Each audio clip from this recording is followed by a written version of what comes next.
जनसंवाद न्यूज, सत्य आणि विश्वासाची बातमी। उल्हासनगर शहरात अनधिकृत होर्डिंग लावून विद्रुपीकरण करण्याविरोधात महापालिकेने आज कारवाई केली। शहरात विविध चौकात लावण्यात आलेले पोस्टर, झेंडे महापालिकेने काढून जप्त केले आहेत। तसेच शहरातील फलकांचे आकारमान एकसारखे असावे, त्यातून महापालिकेला महसूल मिळावा यासाठी धोरण तयार करण्याचे आदेशही महापालिका आयुक्त विकास ढाकणे यांनी दिले आहे। यापुढेही विनापरवाना फलकबाजीवर कारवाई करण्याचे आदेश चारही प्रभाग अधिकाऱ्यांना देण्यात आल्याची माहिती सहाय्यक आयुक्त मनीष हिवरे यांनी दिली आहे। माननीय आयुक्तांनी त्याबाबत बैठक घेतली अनधिकृत पोस्टर्स, होर्डिंग्स, बॅनरबद्दल आणि त्याचा आढावा घेतला।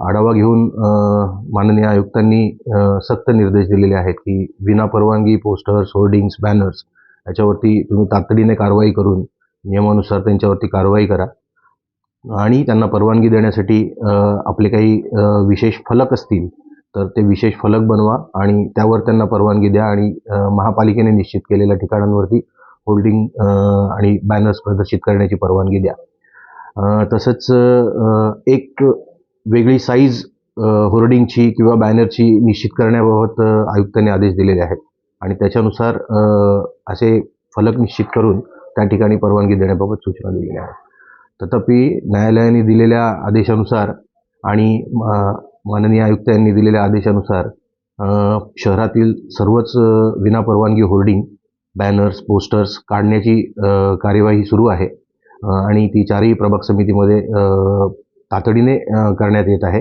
आणि प्राधान्याने त्याच्यावरती काम चालू आहे आणि परवानगी देऊनच असलेले पोस्टर्स, होर्डिंग्स आणि बॅनर शहरात दिसतील। त्यामुळे शहराचं जे विद्रुपीकरण होत आहे त्याच्यावरती आळा बसणार आहे।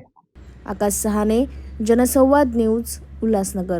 जनसंवाद न्यूज, सत्य आणि विश्वासाची बातमी। आजच सबस्क्राईब करून बेल आयकॉनला क्लिक करा आणि पहा ताज्या घडामोडींचा अचूक अंदाज आपल्या मोबाईलवर।